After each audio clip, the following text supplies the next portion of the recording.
it's a bit of a toss-up who's going to win, but it's certainly more likely than ever before that Erdogan will lose. Welcome back to BVTV, brought to you by Reuters Breaking Views. I'm Peter Thal Larsen, the global editor of Breaking Views, and I'm delighted to be joined again by Hugo Dixon, the commentator at large for Reuters. Hugo, good to talk to you again. Lovely to be with you, Peter. So Hugo, this week you have turned your attention to Turkey, and particularly to the question of what would happen if President Erdogan were to lose power in the upcoming election. Now, Erdogan's been in power for something like 20 years, one way or another. So what makes you think this is a scenario worth considering? Well, I mean, even before the earthquake, the terrible earthquake, which has killed, almost 50,000 people, Erdogan's popularity was down, largely because of this cost of living crisis with rampant inflation, which is nearly 60% on official figures. And then the earthquake has dented his popularity even further. And there is a six-party coalition, so opposition coalition. So the opposition has not totally come together, but more or less come together. And so it's, I mean, it's a bit of a toss-up who's going to win, but it's certainly more likely than ever before that Erdogan will lose. So this is why I think this is a good scenario to look at. A lot of people actually saying, oh, he might lose, but okay, let's now say what will happen if he loses. Well, and it's a very interesting moment for Turkey, obviously. I mean, obviously, you mentioned the terrible earthquake, but also problems with inflation and so forth. But also, Turkey's in a very interesting position given where things are between Russia and the EU at the moment. So how do you think a new government, a post-Erdogan government, might sort of do things differently? I think there are really three things to look at, which are of interest to people outside Turkey, but also people inside Turkey. One is the crackdown on inflation. Erdogan's had this unconventional approach of saying the way to deal with inflation is to cut interest rates. And almost everybody else thinks the way to deal with it is to put interest rates up.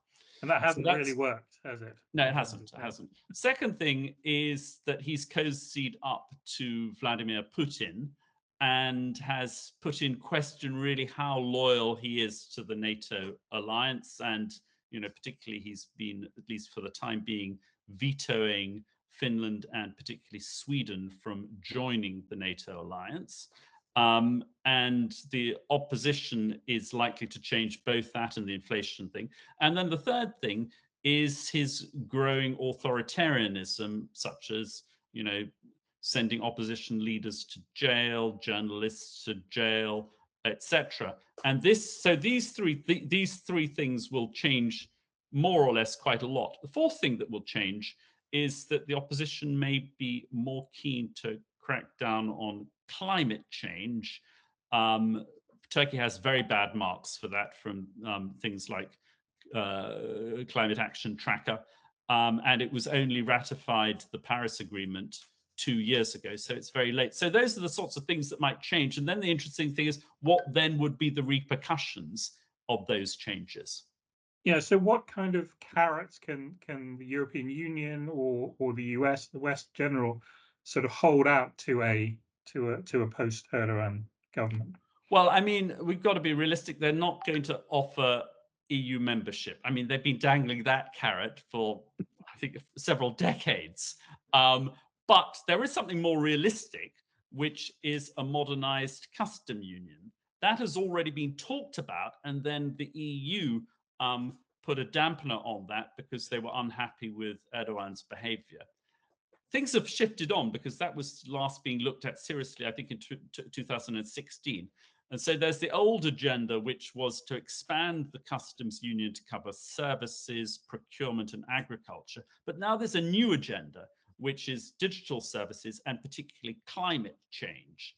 And so if you could have a big modern customs union, which would be more than a customs union, that would underpin multi-year investment in Turkey by Western companies. Added to, of course, if they can crack down on inflation, that is also with proper real interest rates rather than paying people negative real interest rates for investing. So that would underpin investment a lot. But I mean, I think you make the point in the piece that correcting some of the, particularly the macroeconomic mistakes of Erdogan's recent mistakes, would be pretty painful, wouldn't it? I mean, in terms of what would happen to the banks and so forth and the currency.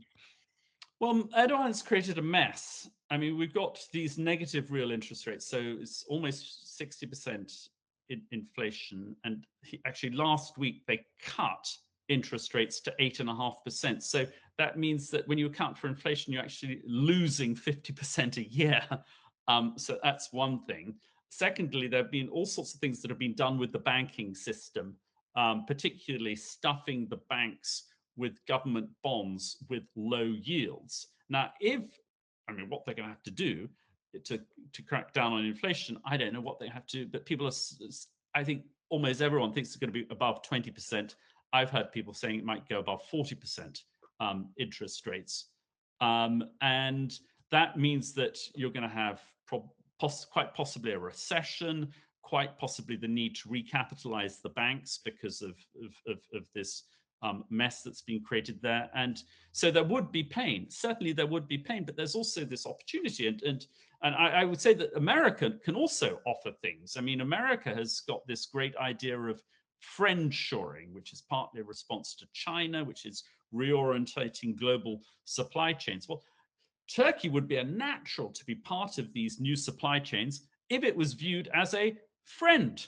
And that's why it needs this geopolitical slight reorientation towards the West to be part of that potential upside.